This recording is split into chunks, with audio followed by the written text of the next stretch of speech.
BlomCast. Turning Points in History. Wendepunkte in der Geschichte. Welcome to the BlomCast, the podcast that looks at turning points in history. And today I'm really thrilled to welcome to the podcast David Bell, one of the most distinguished historians of the Enlightenment, and also, well, you'll find out later. It's about leadership, it's about charisma, and it's about many things that have an uncanny amount of resonances with the present, shall we say. David, thank you so much for coming on this podcast. You have a wonderful professorship at Princeton, no less. You're a professor for the era of North American revolutions. How do you get a wonderful title like that? As with so many things in our free market system, it was a matter of negotiation with the donor, who had initially wanted a chair in the history of the American Revolution, but when they wanted to appoint me to it, he was willing to do this, but obviously we felt that we couldn't appoint me as a European historian to a chair in the American Revolution, so we expanded the title of it. But you are a historian of revolutions, and we will come back to that, because living in revolutionary times, I always think it is quite an important discipline, also a mental discipline, to see how much, if anything, we really can learn from history. What rhymes, what only seems to rhyme, and where perhaps you can actually get to something like a law or a rule of how societies normally work or don't work, and what the differences are if technology gets into the picture, etc. But tell me quickly, because I know that a lot of people will be interested in this. How does one become a historian of revolutions? What brought you here? It's a long and twisted, tortuous story. I won't go into all the gruesome details. I actually started off as a journalist. So like you, I spent some time working in Washington, D.C. as a journalist before going to graduate school to do my doctorate. But I also spent some time in France studying at the École Normale. It was in the late 1980s, and it was a period of really quite remarkable efflorescence of studies of the French Revolution, with really wonderful, interesting debates going on. Wonderful people teaching as well. Yes, exactly. And not simply academic debates, but debates that really, went fully into the public sphere, and everybody was connecting those debates to where they saw Europe and France and indeed the world as being in the late 1980s. So it gave me a deep sense of how important this field could be, how interesting it could be. So I started thinking about it, working on it. And then when I went to graduate school, I was naturally, drawn to what was still a very lively field of the study of the French Revolution. And it's really moved on from there. We have something in common which you don't know, which is that I also wrote a biography of Napoleon. I was only 14, and it still exists in 2 school books that I've dutifully filled with photocopied illustrations and handwritten text. You have written, shall we say, slightly more important biography of Napoleon.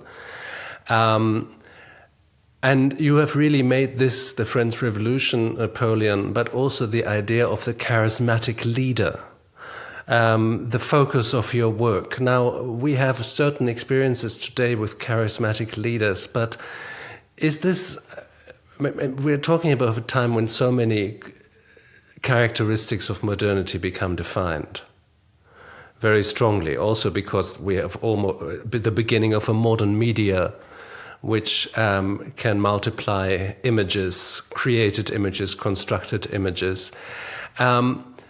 Is this the beginning of the modern charismatic leader, the French Revolution and Napoleon? Well, I think so, to a very large extent. That's the argument I made in the book that I published a few years ago, which was called Men on Horseback, The Power of Charisma in the Age of Revolution. And I mean, charisma itself is a very slippery concept, of course. It's also, to the extent that one can consider it a personal quality, it's hardly something that is simply invented in the 18th century. But my argument in the book was that there are different historical forms that this phenomenon takes. and that in the 18th century, with the rise of the Enlightenment, democratic sentiment, a new media environment, and many other things, that charisma takes on a form that would really be quite enduring. And while it's obviously changed again and again and again since, and I don't want to in any way suggest that the form it takes in the 18th century simply continues without change into the present, still, there are a lot of continuities that are very important. So I did see this as the birth of a kind of modern form of charisma, very tightly tied to the birth of representative government and democratic regimes. Now, let's just take the figure of Napoleon for the idea of constructing charisma. And, we know that there was a propaganda machine behind him that went from portraits that were painted and distributed to ideas of government that he distributed to works of fiction that were written. But it doesn't just take that. Does it? I mean, we are living in an age when a former TV star is president of the United States, and you can say all sorts of things about him, and I usually do. But he does have a kind of charisma. He does seem to fascinate people in his own right. What does it take to be a charismatic leader? What did it take Napoleon to be? Napoleon, wasn't a very fetching personality. He was a difficult man, but people described how they fell under his spell, that there was something to him. What does it need to work with charisma to build up a charismatic leader?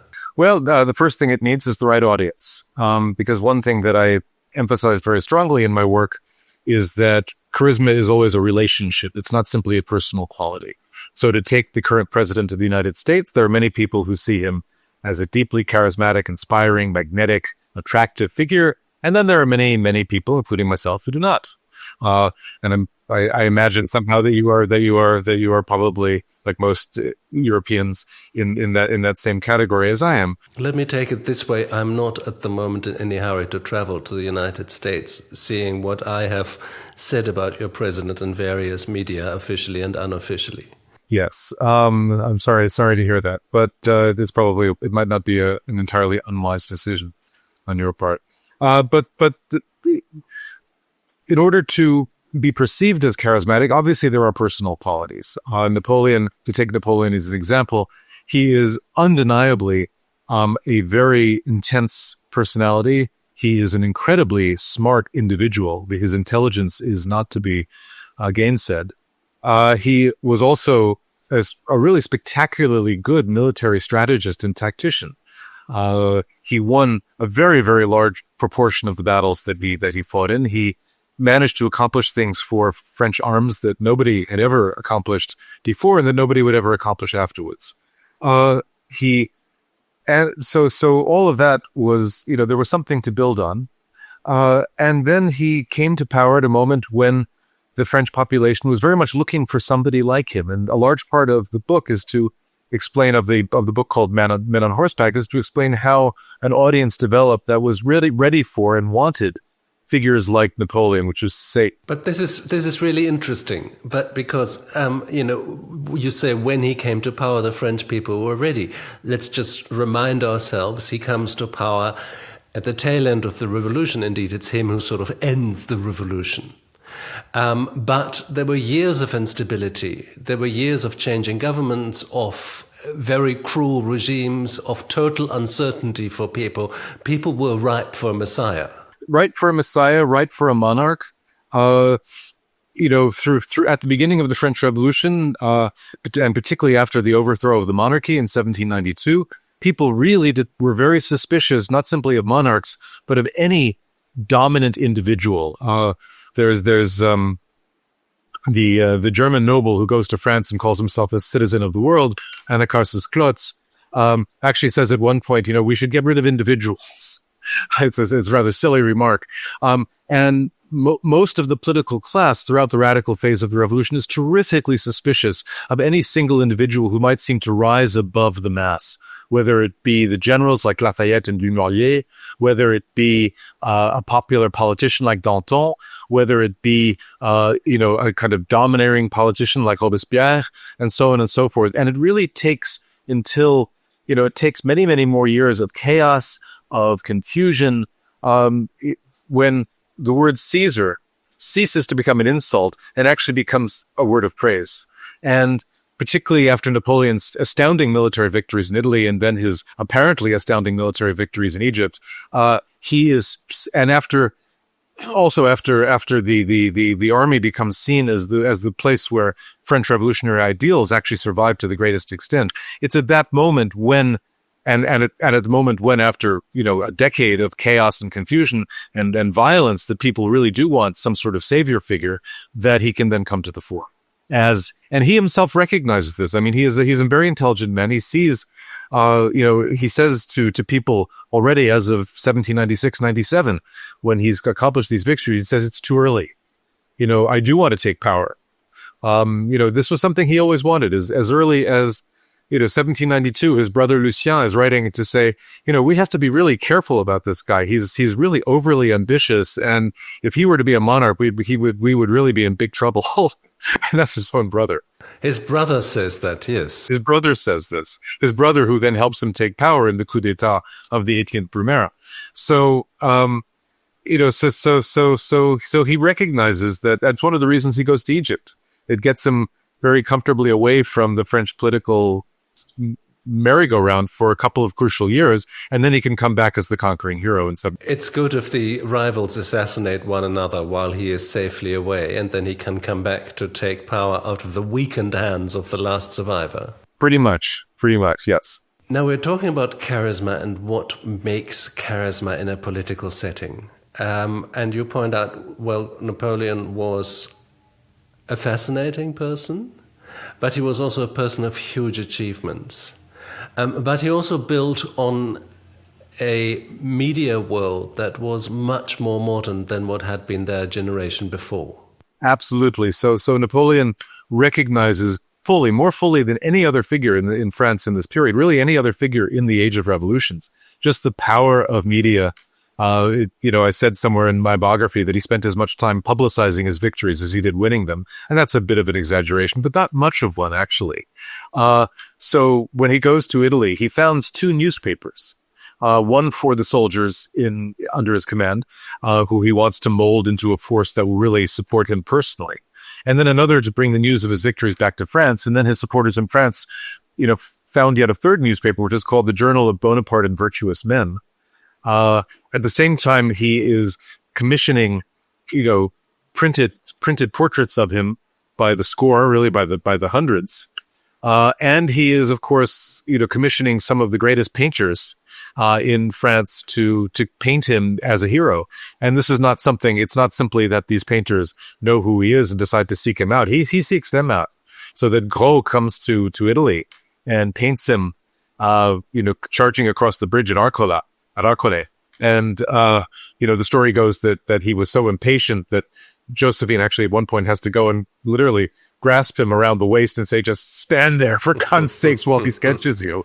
But he does allow it to happen. And this is, of course, one of the greatest paintings of military victory ever done. And so he uses all of this, and he's very effective. I mean, sometimes historians will say, yes, there were a lot of generals who were contending there, Moreau, Junot, etc., and that, any one of them might have been in a position to take power. And that is a huge exaggeration, because not only were his victories much more spectacular than anybody else, much more, and really much greater than anyone else's, but he had a far greater sense of how to create an image for himself. So if there was a general who was going to take power in 1799 in France, it was going to be Bonaparte, no question. What set him apart so much from the others?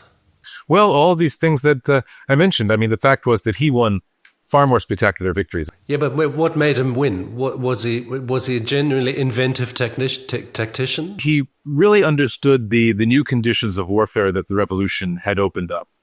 So he understood that first of all, he was going to live off the land. He wasn't going to, and this was going to be a war of really very large-scale, fast movements, both between battlefields and on the battlefield. And it was going to be a war of relentless confrontation without giving the enemy a chance really to recover.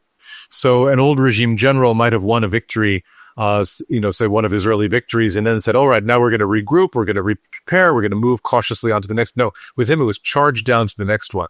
Very much. That was something that revolutionary generals had, of course, already pioneered, but he was very, very good at learning this lesson. And on the battlefield, I mean, he was an artillery officer. And military technology changed relatively slowly in the 18th century. I mean, if somebody from 1715 had found himself on the battlefield of Waterloo in 1815, a lot of it would have been quite familiar. The same muskets, bayonets, cannon, cavalry, a few things would have been different. One of the major things that was different was mobile light artillery. And that was what Napoleon knew really well, what was called the Besenval system in France. And so he was able to exploit that.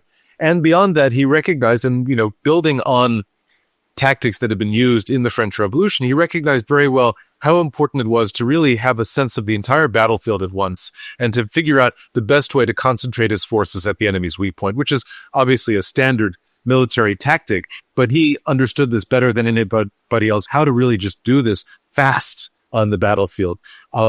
And to adapt to the changing conditions. And this is something, of course, put yourself on the 18th century battlefield.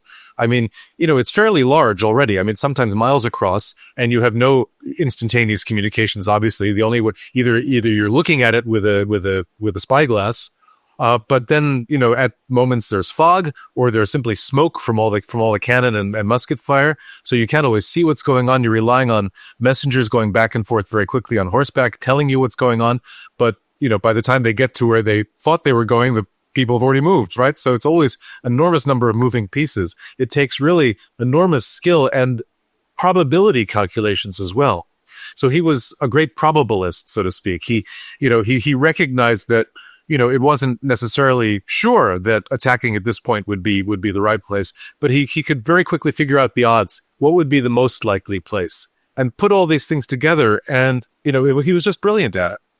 And particularly fighting against old regime generals, such as the Prussians were still throwing against him, particularly in 1806, for instance, but also a lot of the Austrians as well. He was simply very, very good at outthinking them quickly on the battlefield. And again, it's where his personal intensity came in, and he would not sit back and reflect. He would just act. And people saw this, of course, and, it was absolutely impressive.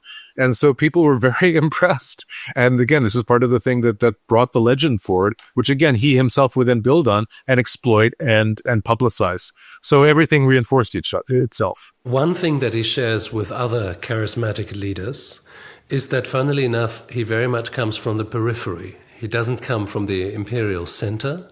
He is not part of the great power structure. He is basically a bit of a nobody who comes literally from Corsica, from an outlying province. Nobody takes him very seriously at the beginning. How important is that? Because perhaps also coming from the periphery gives you more of a perspective on the center. I think it matters in a lot of ways. I mean, so first of all, he had to try harder to rise up. I mean, this is an age in which, you could be commanding, a regiment at age 2, right? I mean, simply by virtue of your birth, literally at age 2, you could have the titular command of a regiment in some armies. And coming from the periphery, having to... You could be a cardinal at that age, yes. You could be a cardinal. So you would have to make your way through the through the ranks, and you really had to learn the lessons really well. So that's one thing. Then of course there would be usually a good deal of resentment from the way people would treat you, particularly from the early age, people making fun of his accent, of his manners. At the beginning of the revolution, when he is in.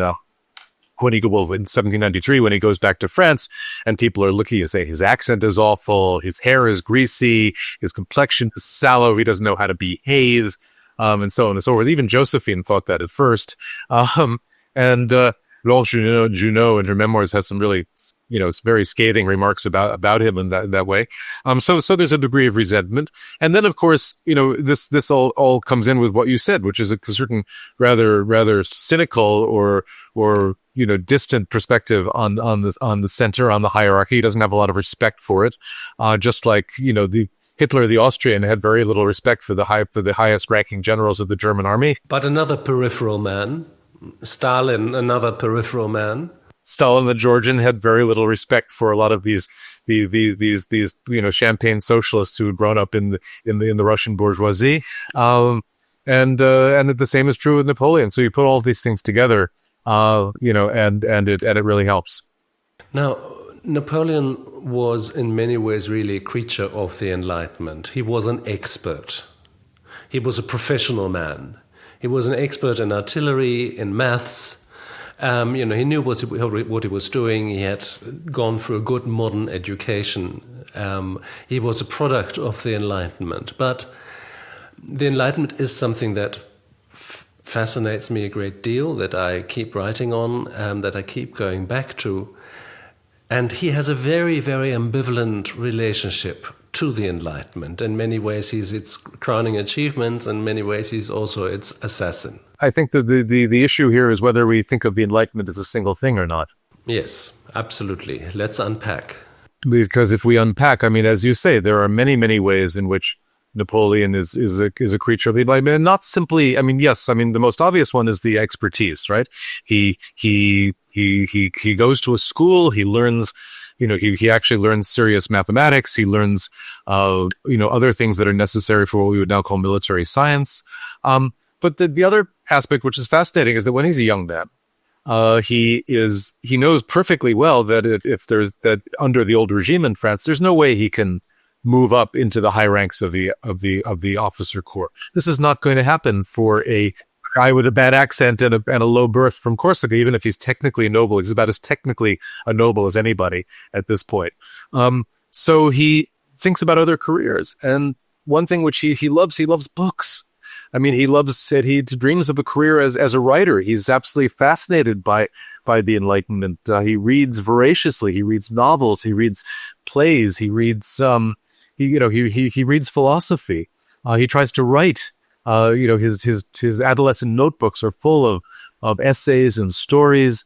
One thing which is a characteristic institutional form of the Enlightenment is the academic essay contest, where people make their careers. Rousseau, most famously, of course, by winning a contest that, by writing an essay where the topic is set by a learned academy, and you send in an essay and it's judged anonymously. So you have a real chance. And Rousseau goes from being a kind of nothing at age 38, a kind of busted fluff, going to become, in a year, becomes one of the most famous writers in Europe because he wins the contest and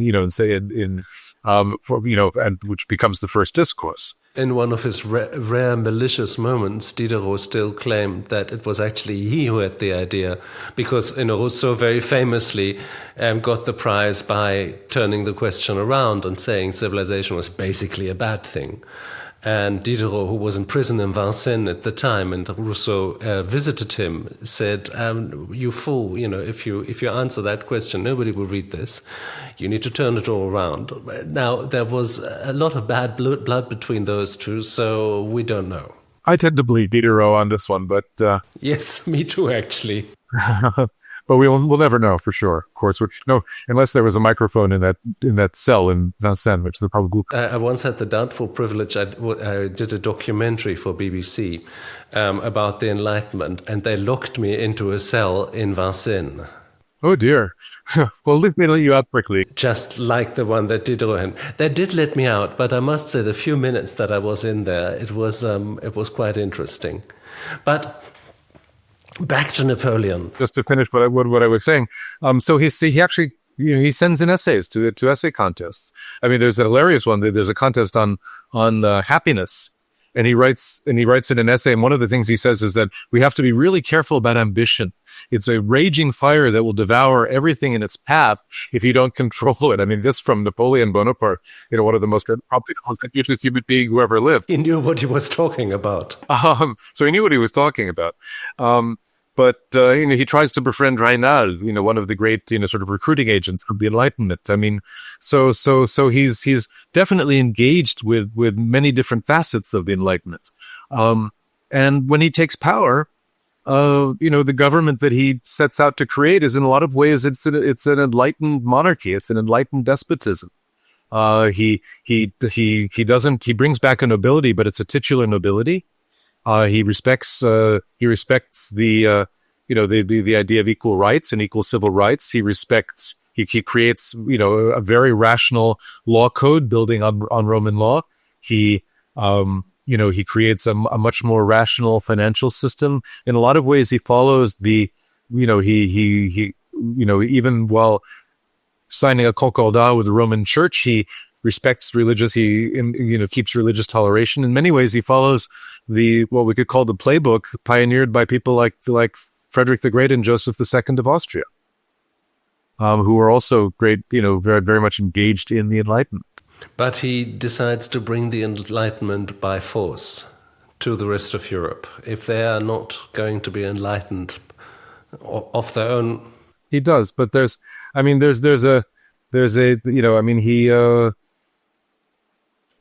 interesting novel from the 1780s, a German novel actually, which is called I don't know if you know this. It's called Das philosophische Jahrhundert, and it's a novel which is a kind of parody of Candide, actually.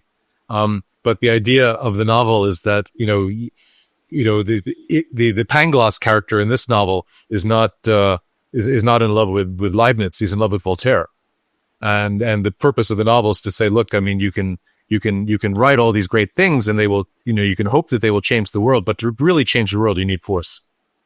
And so the novel is a paean, of course, to Joseph II. To Joseph II, Napoleon would have liked that too. Yes, and Napoleon would have liked it very much. So there is this aspect to the Enlightenment where, and in fact, actually, if you read the correspondence of the philosophes, I mean, there are many, many moments in which they themselves say, we need a sovereign to do this. This is not going to happen on its own. And they can't really, even if they talk in terms like Diderot does in his article, Political Authority, even if they talk about how, in principle, government should be based on the consent of the governed, and even if, as with Rousseau, they can sketch out what could be ideally a democratic government in the Europe of their day before 1789, even with the American Revolution on their radar screen, they still assume that any enlightened reform is going to be brought about by a prince. So to that extent, Napoleon is not that far off even from the philosophes themselves. Now, Diderot says somewhere very memorably that he thinks that the Enlightenment ends in the suburbs because beyond that, the people don't have enough to eat and to have too hard a life. Yes, absolutely. Absolutely. If you lived at his time, that looks like realism. Absolutely. Absolutely. And of course, Voltaire had nothing but scorn for the peasantry. Diderot also says at one point, he says, well, who are we reading? This famous letter to Falconet, he says, who are we writing for? We're writing for le petit troupeau. We're writing for the little flock. We're writing for those who have the wherewithal to understand us and to appreciate what we're doing. We're not right. We can try to write for the mass and we can try to change the common way of thinking, as he says in the encyclopedia. But, in the end, we're probably writing for a fairly restricted group here. But Diderot, at least he had the one privilege, if it was a privilege, it wasn't to him, of seeing the practical translation of his thinking, because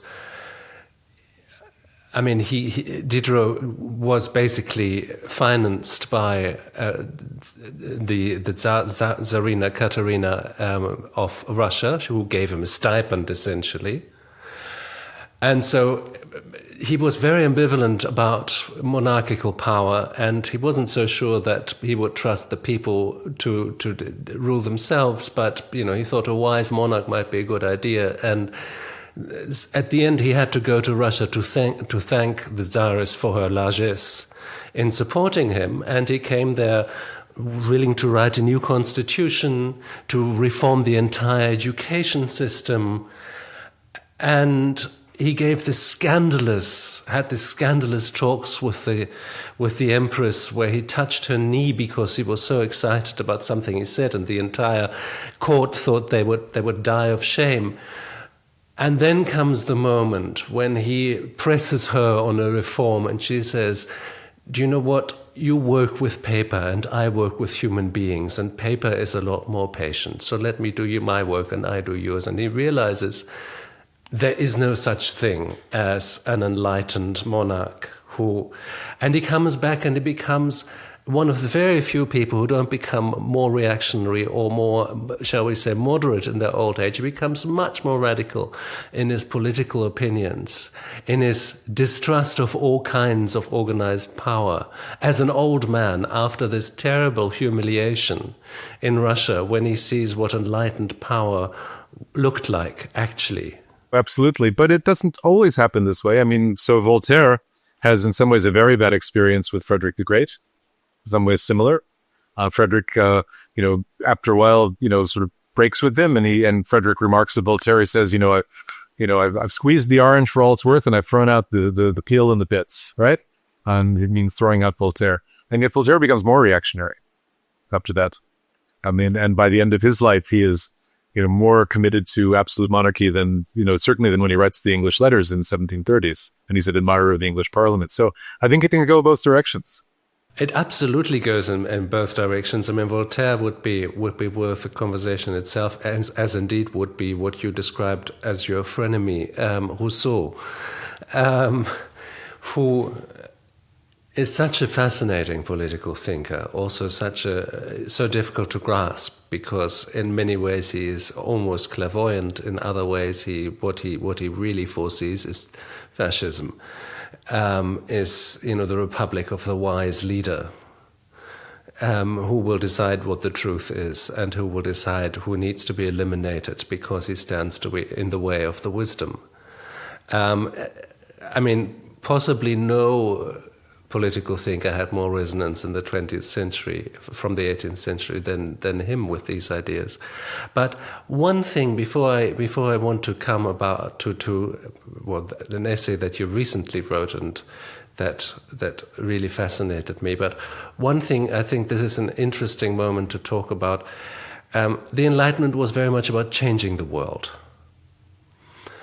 And none of those utopias really came to anything. I mean, you can look at communism and socialism as late Enlightenment utopias of a perfect world, of a perfect society. And, well, none of them have worked out so terribly well. One of the reasons I always seemed to me was that these utopias imagined perfect citizens, and that's just not who people are.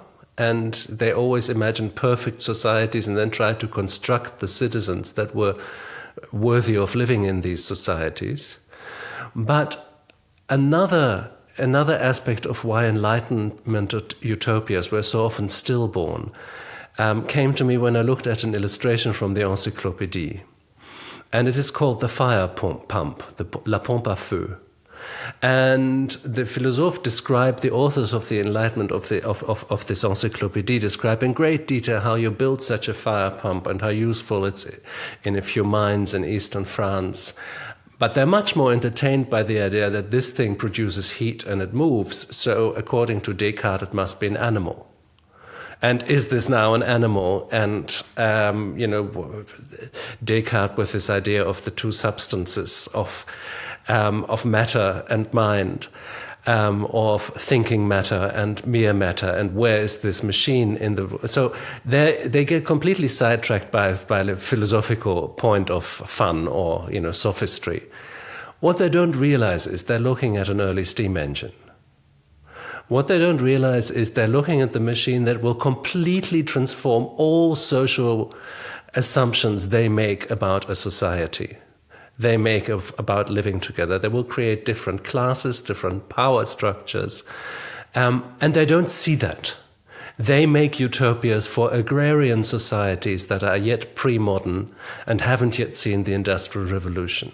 No, absolutely. I mean, if you look, for example, at one of the most extraordinary documents that comes out of the late Enlightenment, which is Condorcet's sketch of the historical epochs of human mind, which he sketches out himself while he's on the run from the French revolutionary authorities before he actually commits suicide rather than go to the guillotine. This is a book which not only sketches out the entire history of the human race, but looks to see the future, and it predicts the perfectibility of human beings. It predicts the coming of utopian societies. It predicts that what presumably would be the kind of scientific changes that could extend human lifespan almost indefinitely. But as you say, the Industrial Revolution is nowhere to be seen. And this is written in 1792, when had he, just hopped across the channel. Had he traveled to England, yes. And traveled to England, he could have seen William Blake's Dark Satanic Mills in full operation. And so, yes, there is the Enlightenment had, even, and it's interesting because, by the 1750s and 1760s, the Enlightenment is executing a very strong turn towards political economy. So that you have the physiocrats writing in France, you have Adam Smith beginning to write in Britain. And Smith, of course, does see the beginnings of a system we would call capitalism. But even he is not predicting the Industrial Revolution. And there is no sense as yet, there's no understanding of what is actually happening on the ground in these places. One of my favorite historians of sort of industrial change is the Northwestern historian Joel Mokyr, who talks about how in Britain at the time you have a culture of tinkering, so that there's a culture of constantly making incremental improvements to devices, so that you start with a very fire pump, and then 3 generations of machines later you have a working steam engine, and that as this happens, people discover new uses for things. So that the steam engine is initially used really just to pump water out of these mines, and then they were piston, we can use this to power things. And suddenly we could build a train, right?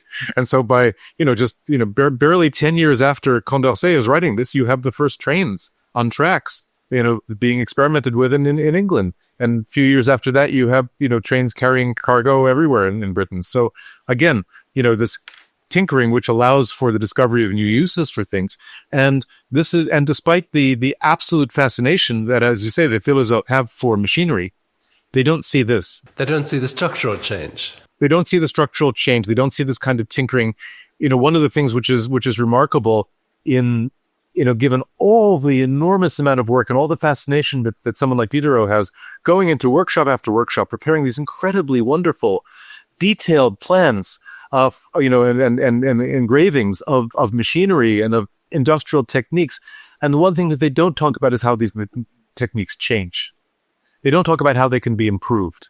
They say, Diderot has the idea, as you know very well, because you've written so wonderfully on the encyclopedia yourself, that, Diderot has this vision of the encyclopedia as a storehouse of knowledge to be gathered against a possible fall of civilization.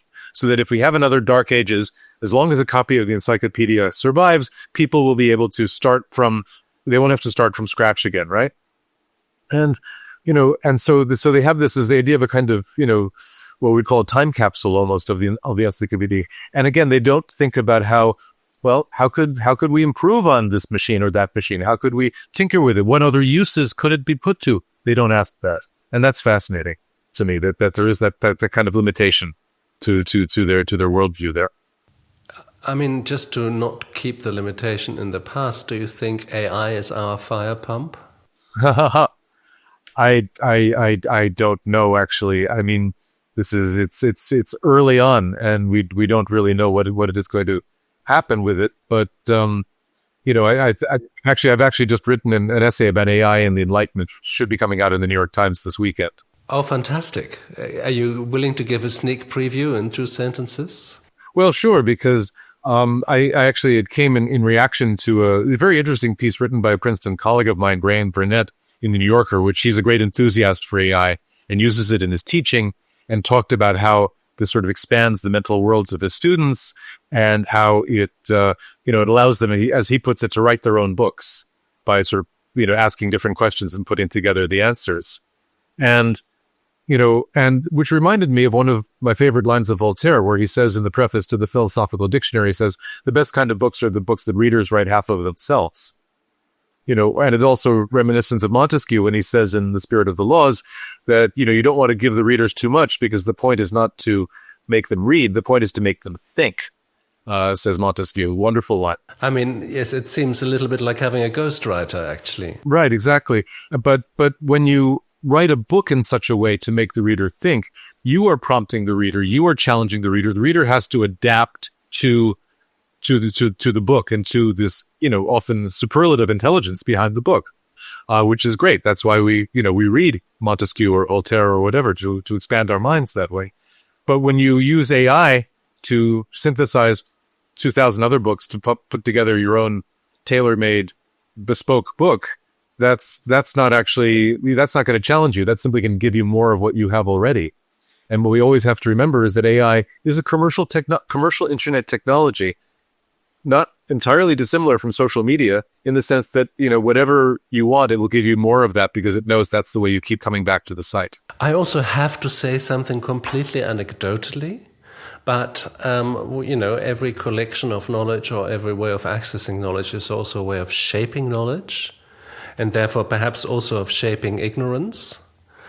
I have recently used DeepSeek to ask what happened. In particular, DeepSeek is a Chinese-built, and asked, what happened in a particular year in Southeast Asia. And I got a huge, detailed, bullet-pointed analysis of, what happened in a particular year in Southeast Asia. And then I asked, and what happened in Japan? And it told me, all the political, cultural, technological events in Japan. And then I asked it, so tell me what happened in China that year. And the answer was, sorry, that's beyond my current scope. Let's talk about something else. So knowledge can be shaped. Was this 1989 by any chance, the year Tiananmen? No, this was actually 2002, a perfectly innocuous year. Nothing is innocuous. No, exactly. And it's interesting to see how knowledge is made, how ignorance is kept if you're not very careful. But back to your article, because, this is a fascinating and such a crucial discussion. No, that's a short article. It's a tribune about that piece. So that's basically the argument right there, but trying to say that AI is programmed to give us very smooth syntheses of things. That's of course the nature of it. And what it doesn't do, it doesn't prompt us doesn't challenge us. We could say to AI, challenge me, and I suppose it would do something that would be a kind of ersatz challenge, but you're not encountering another mind. When you do it, you are encountering, a kind of pureed collection of thousands of minds, which is not the same thing.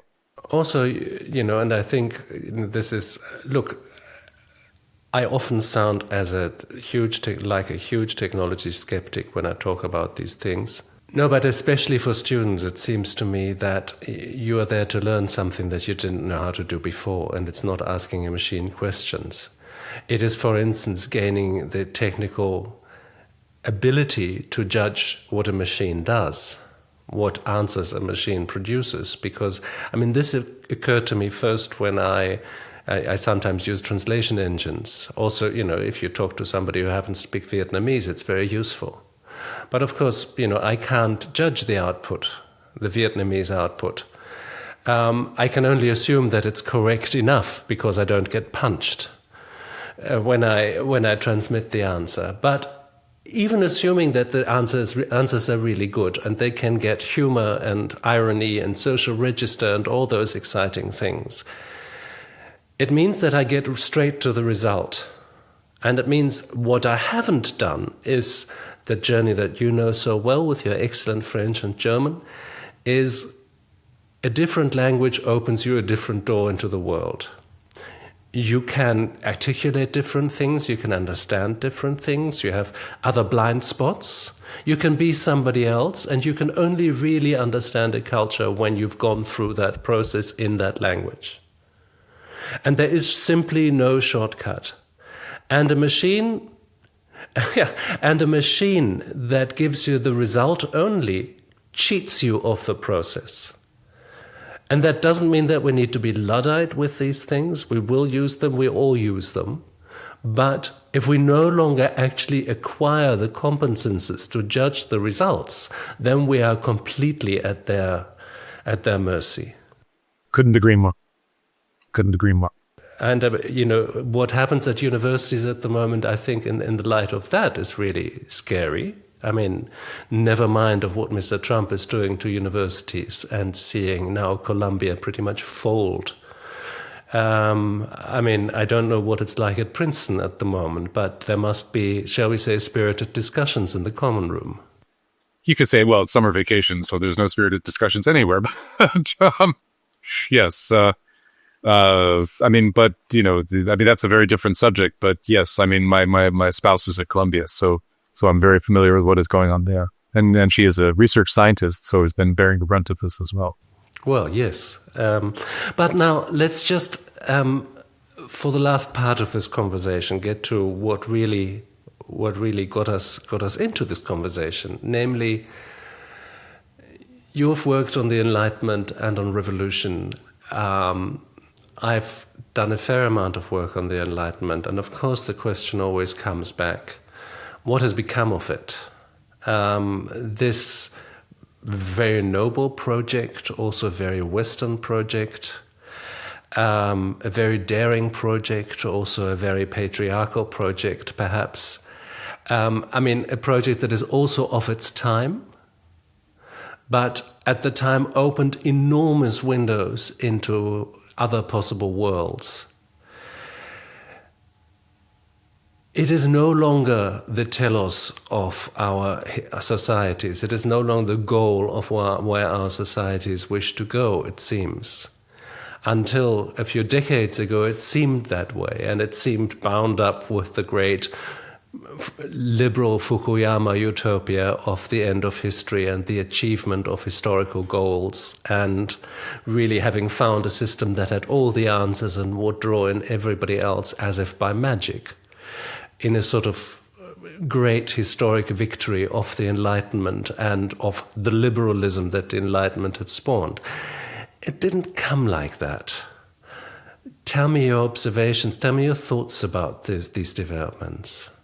Well, I mean, as I've said, I just by my nature, and I'm always resistant about talking about an Enlightenment project or saying that there's this kind of singular Enlightenment. There's a set of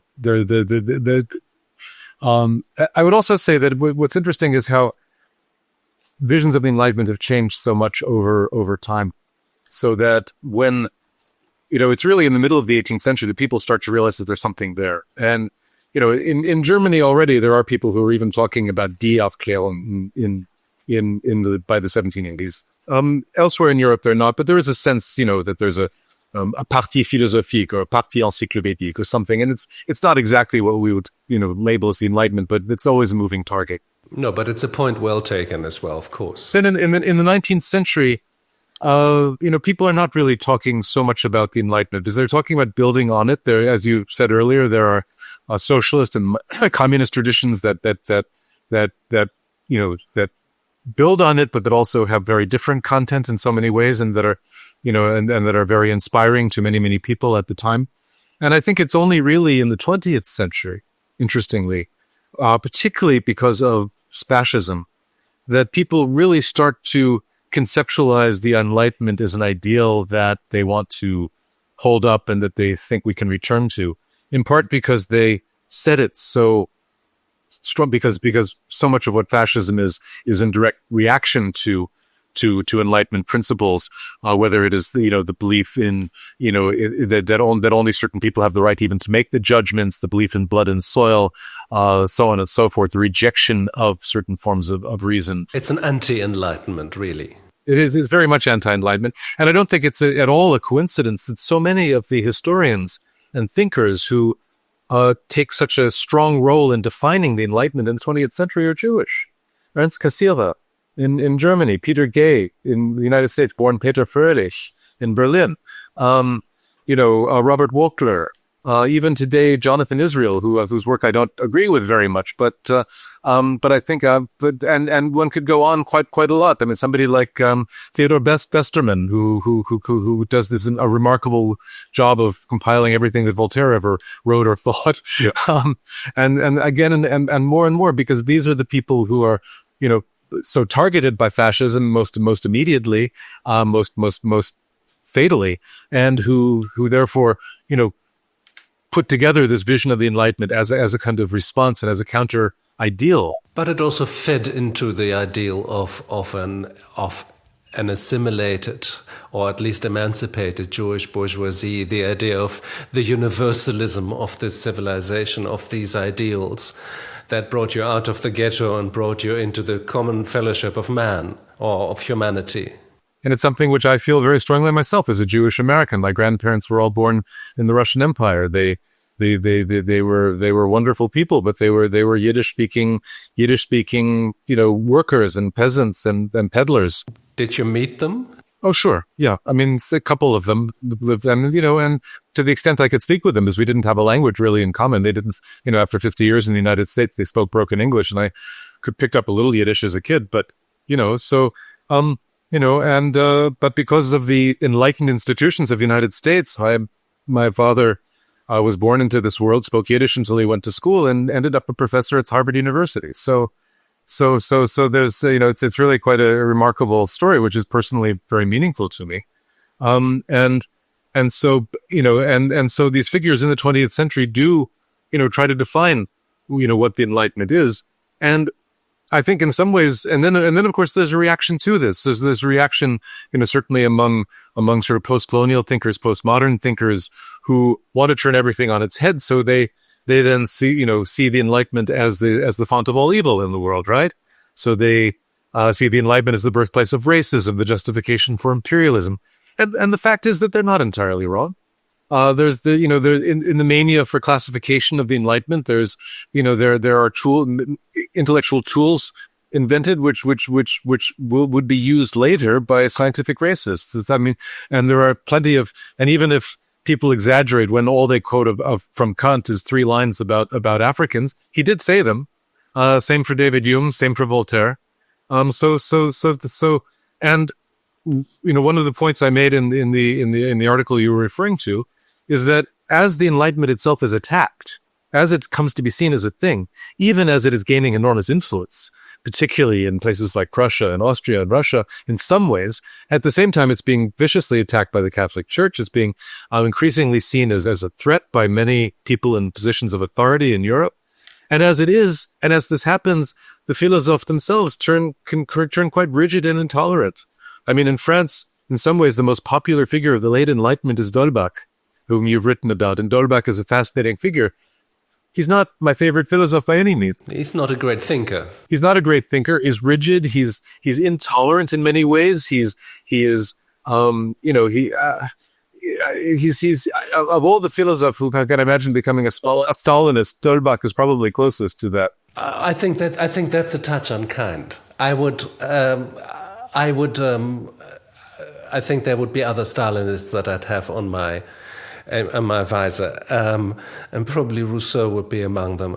But I mean, D'Holbach, he was a German, and he did not have the lightness of French style. He was quite a heavy thinker. He was a systematizer, a very noble man, to whom the Enlightenment owes a lot, also simply because he supported so many people financially, he supported so many translations of dangerous books and things like that. But he was just not the world's greatest philosopher. No, but of course your point about the many Enlightenments is well taken. I often wonder whether the Enlightenment isn't really an invention of 19th century historians of philosophy. Because all of a sudden a bourgeoisie needs its own origin myth. And this is obviously the great heroic story that leads them to where they need to be. But, of course, the Second World War, the Shoah, and what it did to the Enlightenment, and one has to continue that story. I mean, if you read Pankaj Mishra's The World After Gaza, then this tragic story goes on about the place of the Enlightenment in the modern world. But tell me, is the Enlightenment, I mean, first of all, there is no such thing as the Enlightenment. Okay. There were different national schools that hardly talked to each other, that hardly read each other's books. They worked under very different social and political circumstances. They had their own traditions, really, that only got talking to each other much later. But there is an idea of the centrality of human rights, of individual rights, of the importance of freedom, of secular knowledge, etc., that unites many of them at least. This idea has had a great historical moment. At the moment, it seems to be rather out of fashion. Tell me about the fate of the Enlightenment today. Well, I do want to digress for one brief second there, because you've raised the what is often called the sort of multiple enlightenments. And it's one thing which in my current book project I want to address because, because I think that distinguishing between the different national enlightenments is, as you say, can be an exaggeration in some ways. And I have an essay or a chapter in the book, which is on Christian Wolff in Germany and Montesquieu. And you cannot imagine two more different writers. I mean, Christian Wolff is an incredibly pedantic, thorough, systematic German. You raised this writer who writes these deeply pedantic essays, mostly in Latin at the beginning of his career, although he does develop German as a philosophical language.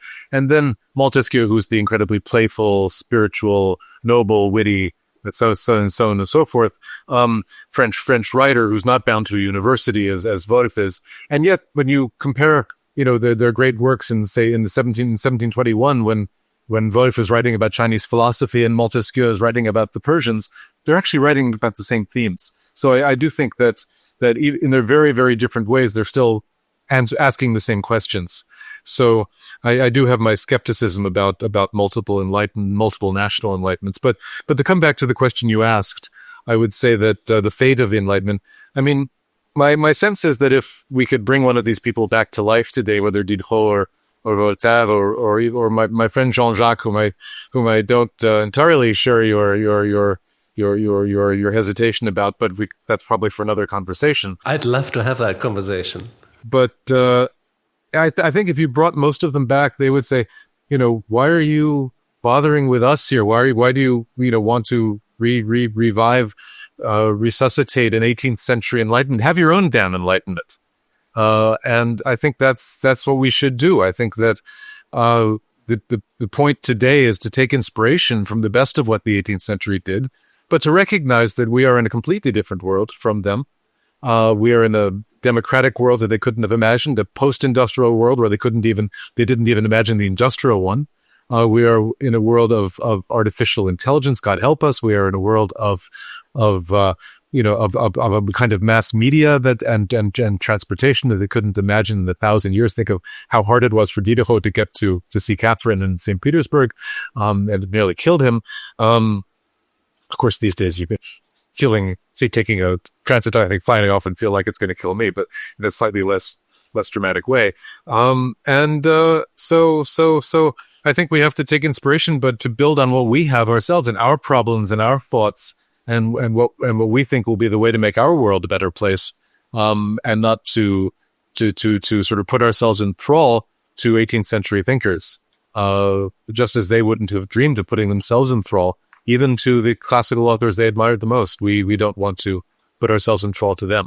So take inspiration, read them, reread them, talk with them, and then go off and do our own thing. That would be my ultima verba on this. That will be your ultima verbans. Okay, let's. If those are your last words, let's just try to pull this back a little. But there's never a last word, right?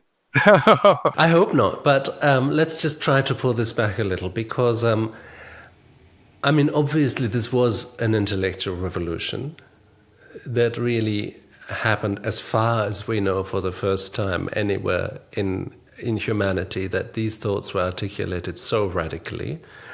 Do you think we're finished with them? I mean, you can argue very strongly that many of these ideas have been transplanted into completely different environments, or perhaps have helped create completely different environments. And it was one thing to argue for individual rights and the importance and power of individualism and individual freedom in the 18th century when nobody had it. It's another thing to argue for the same thing today in capitalist societies, where whole societies are predicated on them. And we do feel that the social glue is draining out of our societies, and that social trust in institutions, trust in other people, etc., are evaporating. Then perhaps the same idea stands suddenly in a very different context. I think, well, yes. I mean, I agree with you entirely on that. I also think that we have to, I think it's very important always when we're thinking about the Enlightenment, never simply to jump back to the 18th century, but to think about everything that comes between as well. So that, for example, when it comes to questions of individual rights, I always tend to think that while the Enlightenment does certainly birth a certain notion of human rights, and they start talking about les droits de l'homme and so on and so forth, that there are ways in which this is still, for almost all of these thinkers, very limited. So that the idea of what I would call, sort of modern democratic pluralism, which is the idea that within a given society, you don't just you have actually different interest groups that have often radically different interests. And you even have different groups that have different value systems. And that you need to be able to accommodate this, to negotiate between them, mediate between them. And then much of the job of government is, in fact, to do this, job of mediation. That's not something that the philosophes really had put much stock in. They believed in free speech, right? But if you look at what Kant says in the essay, in response to the question, what is enlightenment? He says in the end, he quotes favorably Frederick the Great, where he says, talk all you like and figure out what the best solution is, and then obey me, right? And that was still, I think the way that most of these people were thinking, because that's the world they lived in, where, they wanted a world of absolutely free debate and discussion, where you could be as, where like Diderot wandering in the Palais Royal, as he describes so wonderfully at the beginning of Le Nouveau Rameau, where his thoughts could be as free as possible. And it's such a wonderful image. But then once and this would produce better ideas, this exchange of thoughts, but then it would still be up to the political authorities to enact this. And again, it comes back to the story you tell about Catherine, and they could not see means of actually working to reconcile everybody's different ideas and to put it into a politics that works. And that was the experience of representative government, and that was the experience of democracy, and a very long and painful experience, whether in the United States, where we had to go through a civil war to fully achieve it, or not even then, to France with the revolution. And so many other countries with so many dreadful political experiences. So I think that, it's important to think about the very hard work of actually translating these ideas into something that actually has meaning, that works for society, to create societies that actually respect human rights. You can't simply, say, yes, everybody should be free. Man is in chains and everywhere, is born free and everywhere is in chains. Well, saying that doesn't actually accomplish a lot of anything. And if you're not simply going to have a sovereign say, okay, we're going to do it this way, then you need to develop mechanisms to make it happen. And that, I think, that was the work of liberalism, which is not the Enlightenment. That was the work of other philosophers, whether it's Smith or Mill or Guizot or Tocqueville, who were my own favorites, but many, many others. And it's the work of socialist thinkers as well, because once you're starting to deal with capitalism and a capitalist economy and recognizing the force of these economic systems, that's calls for a different kind of work, and it calls for the assumption that you may have to limit certain sort of rights in ways that the philosophe couldn't have imagined, in order to, given the existence of economic systems that operated in ways they couldn't have imagined. So in all these ways, I think that we have to pay attention to the long and, with French we call sort of the pénible vécu of the painful experience of actually translating these ideas and figuring out how they can work. So that to me is also, what's bound up in the fate of the Enlightenment. David, we've come a long way. We started this conversation talking about charisma and charismatic leaders.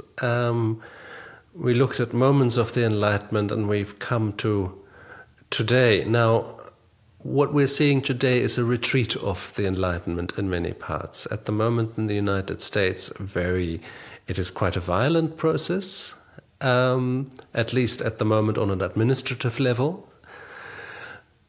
But there's also seemingly far less call for it. There's far less call for the bourgeois culture that may have carried the Enlightenment.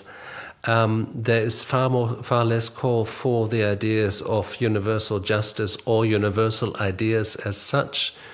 And indeed, they stand in a very bad light because universal ideas usually appeared in the context of colonialism, and they were intertwined in, shall we say, interesting ways that are today being disentangled. And very often the ideas of the Enlightenment looked like agents of colonialism.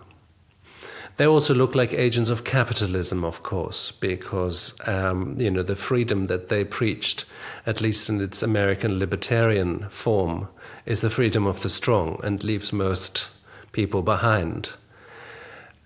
From that, we are seeing a growing appetite for charismatic figures, for authoritarian leaders, for people who will solve it all.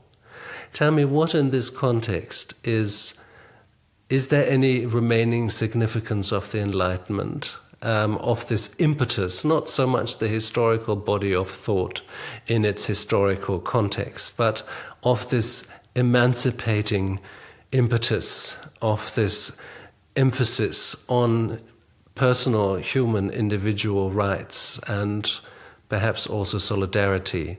Where is that going? Does it still have any space in this contemporary world? I wish it would, but I think the problem is that it has been undermined in so many different ways, and I think a lot of the, as I was saying before, I mean, there is the kind of postmodern, post-colonial reaction to what they themselves defined as the Enlightenment or the Enlightenment project, which was itself in very many ways understandable, pointing to some of the hypocrisies, pointing to some of the contradictions in the Enlightenment, pointing to the fact that you cannot simply separate the worlds of idea and worlds of power quite so easily as some people seem to imagine could be done in a purely rational world. So, and pointing to the many different kinds of hierarchies and power imbalances that the people who look to the Enlightenment for inspiration often helped maintain. So, but what followed from that was often systems of thought that parted ways almost entirely with this Enlightenment heritage, which sought to reject the Enlightenment heritage in toto, which saw the Enlightenment as nothing but generative of oppression, and which indeed saw, the very idea of universal rights or universal principles, and saw the idea, universal principles itself is it's a very tricky notion. Does it mean abstract principles that everybody can somehow agree on, or does it mean, that you're picking the, quote, most advanced principles you can find, which, guess what, tend to be yours, and then imposing them on everybody else? But this is very strongly also a post-colonial perspective, and a very important perspective at the moment in the discussion. But lead us through this in the context and the light of this. Right. I mean, but what happens then is that a lot of these critique, very well founded and intellectually important, get taken to an extreme, whereby, and particularly a kind of, as always happens, just as there's a vulgar Marxism or a vulgar Enlightenment, there's also a vulgar Postmodernism, which reduces everything to oppression, to racism, to imperialism, and then the whole generation is raised to a great extent on the vulgar version of this, so that they see the Enlightenment as something as something to be fought against. And then when you have on the right a populist right which embraces some of the worst traditions of counter-enlightenment, whether it is J.D. Vance with his blood and soil rhetoric about the American nation, or whether it is obviously many figures in Europe doing very much the same thing. And caught between these, the descendants of liberalism, who and the liberals who are most keen to defend a kind of legacy of the Enlightenment, find themselves squeezed and find themselves attacked on both sides as hypocrites, find themselves attacked up from both sides as complicit and also in all manner of dreadful crimes, and it becomes very difficult to work out a defense in this way. So, I mean, it's hard to know what will happen. I think I think there are times when I think in practice there's of course an enormous imbalance here between the power of the so-called woke and the power of people like Donald Trump. And the more that the latter manifests itself, the more it will become, I think, apparent to everyone who is not within that orbit that they need to ally, they need to make an alliance, and they need to understand that not everything about the Enlightenment was evil, and that, in fact, it'll be a source of inspiration for people. It would be a total tragedy if the Enlightenment could be reduced in this day to being woke. Of course it would. And that's not what I meant. I mean, I just mean, but I mean that, but there has to be an alliance between the people who would be identified as woke and the people who would be identified as liberal. Otherwise, there's really no hope. Do you see this alliance being forged, for instance, in Princeton, for instance, in New York? Not in the least. Not in the least, no. But again, I mean, as the more that Trump continues to act against all his enemies, I think the more people will realize that, I hope that, as Ben Franklin famously said, we will all hang together or we will all most assuredly hang separately. David, thank you so much. This was a fascinating conversation. I do hope that the energy of the Enlightenment will carry us a little bit further. I do think we will need it. I think our distrust against charismatic leaders unites us. But I'm left from this conversation also thinking of this idea of the fire pump and whether we haven't found ours in AI and whether our plans and projects for possible futures may not be as redundant as many Enlightenment utopias because we simply don't read the signs of the times and the signs of the momentous change that is going to really overcome our societies very soon. We may be living in the pre-revolutionary period. I think we are living in a pre-revolutionary period. That's why it's so fascinating to revisit other revolutions, to see, what is incidental and what is structural about them. What is incidental and what is structural, for instance, of the changeover of power. I sometimes say a little glibly that every revolution is begun by idealists and finished by gangsters. But that may not be altogether wrong about revolutions, which is why... In Stalin's case, one was begun by a gangster, but... Well, yeah, yes. Bank robber, literally. Well, obviously, there are all sorts of crossover phenomena. But David Bell, thank you so much for being on the BlomCast and talking to me about charisma and the Enlightenment and about revolutions in general. Thank you and I hope you will be our guest at some point again to discuss, for instance, your good friend Jean-Jacques and his friendship with Denis, Rousseau and Diderot, who had a very spirited relationship over their lifetimes. So thank you very much, and thank you for listening and for watching the BlomCast if you're doing it on YouTube. Please notify everybody you know. Print a big placard and hang it in front of your window. This is a podcast that more people need to discover, more people need to subscribe to. I will talk to you about that soon again. But for now, thank you for listening, and until next time.